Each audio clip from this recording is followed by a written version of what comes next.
ओम श्री गणेशाय नमः। ओम श्री गणेशाय नमः। ओम श्री साईनाथाय नमः। ओम श्री साईनाथाय नमः। ओम श्री साईनाथाय नमः। सभी साथियों को मेरा नमस्कार। साथियों, कथा प्रारंभ करते हैं। जैसा कि आपको पिछले भाग में बताया था, सुनाया था कि बाबा को लेकर दिलावर चला गया, जाके कहाँ टिका? राहता में। इधर पूरी शिरडी के अंदर हर घर में एक कोहराम सा मचा हुआ है। द्वारका माई धूल मिट्टी से 2 दिन के अंदर ही पूरा ऐसा जैसे वहां जंगल हो। शिरडी पूरा जंगल की भांति। गांव वाले कहीं इधर जा कहीं उधर जा बाबा को ढूंढने के लिए परेशान। अचानक बाईजामा को सपना आता है। सपने में जहां बाबा टिके हुए हैं वहां का नज़ारा दिखता है। वो सोते सोते चौंक के उठती है, पाटिल जी को बताती है कि ऐसे ऐसे मुझे सपना आया। पाटिल जी कहते हैं, हाँ जी, इस गांव को तो मैंने देखा है कि जब मैं अपनी बुआ को लेकर आ रहा था, आत्या को लेकर आ रहा था, तो रास्ते में ऐसा गांव पड़ा था।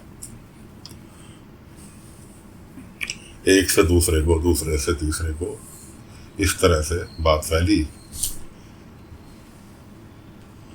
उधर देवीदास जी जो साधु महाराज थे वो बाबा की शरण में आ गए थे।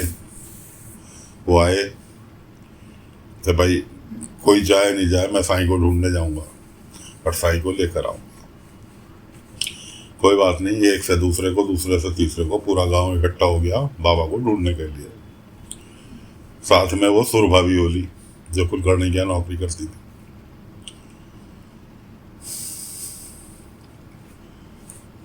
गांव वाले चलते चलते चलते चलते परेशान। हर कोई बाईजामा से पूछे क्या वो गांव आया नहीं आया, गांव आया नहीं आया। अचानक सुरभा को महसूस हुआ कि हाँ, ये वही गांव है जहाँ उसकी ससुराल थी। वो आई दौड़ती हुई पाटिल जी के पास। पाटिल जी, बात सुनो कि मैं इस गांव के बारे में जानती हूँ और थोड़ी ही दूर पे है, जो जैसा कि बाईजाक का बता रही हैं। मैं इस गांव से परिचित हूँ और मैं लेकर चलूंगी तुम्हें वहां पर। सारे के सब में खुशी की लहर दौड़ गई कि हाँ, बाईजामा को जो सपना आया था जो सही आया था। साथ में दोनों कुलकर्णी के चंगू मंगू भी साथ में थे, जो कि उनके साथ चल रहे थे कि क्या करते हैं गांव वाले, ये खैर खबर लेने के लिए। सुरभा इसलिए डर रही थी, बताते हुए इस सुरभा की वो ससुराल थी राहता।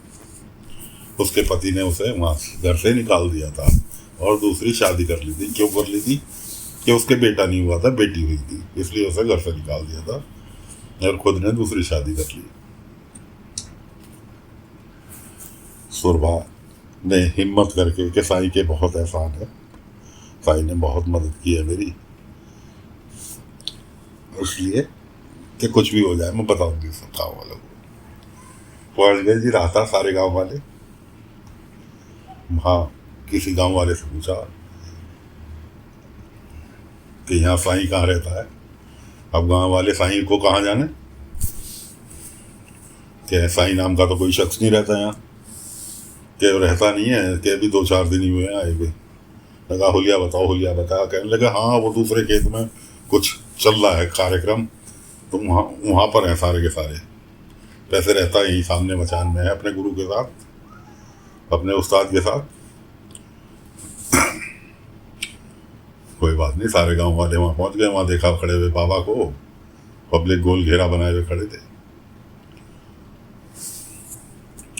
दिलावर ने टोटका बताया था सुर्ग भागे पति को, तुकाराम को, क्योंकि दूसरी शादी कर ली उसने, इसलिए उससे भी औलाद नहीं हुई। तो वो लड़के की चाहत थी कि मेरे बेटा कब होगा।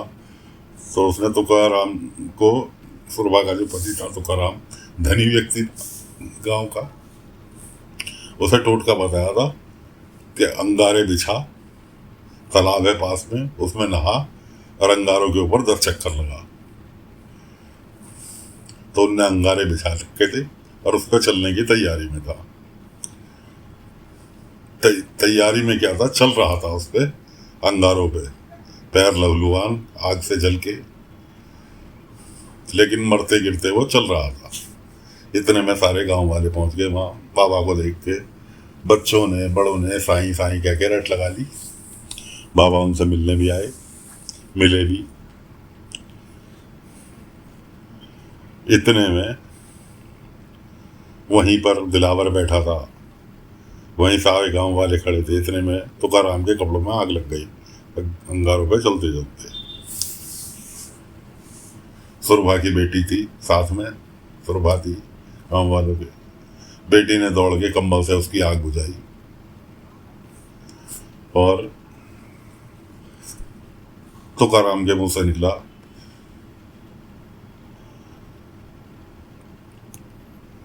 कि बेटी तूने तो बेटों से भी बढ़ के काम किया, तूने मेरी जान बचाई।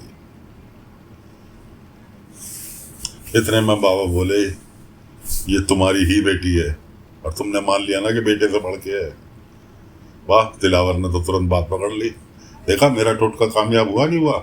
तुझे बेटी मिल गई, तेरी को औलाद मिल गई। तू तो कहता था मेरे औलाद नहीं है कोई भी, ले तुझे औलाद मिल गई, पली पोसी औलाद मिल गई जो कि तेरी है। झूठ बोला तूने मेरे।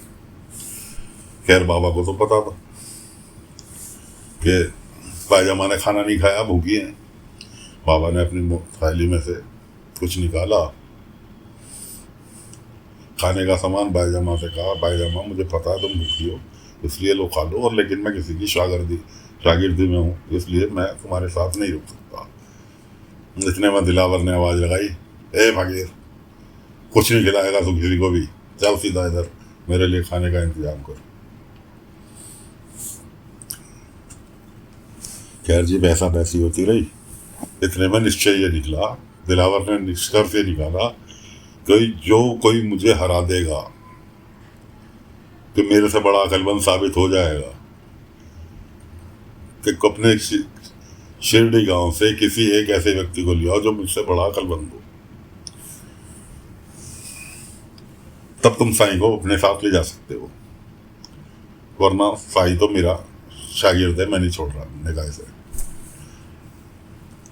अब तुकाराम को भी अकल आ गई थी। उसने भी बीवी से माफ़ी मांगी, लेकिन वो माफ़ ना करके तुकाराम को कहा कुछ नहीं, लेकिन माफ़ी नहीं दी सुरभा ने उसे कि क्यों रहे तेरे साथ, तूने हमें मझधार में छोड़ दिया था। इस तरह से काफ़ी कुछ सुनाया जो कि कथा के अंदर सुनाना मुनासिब नहीं है दोस्तों। खैर गांव वालों ने सबने वहीं डेरा जमा लिया। रात बीती, अगले दिन निष्कर्ष ये निकला कि भाई देवीदास जी करेंगे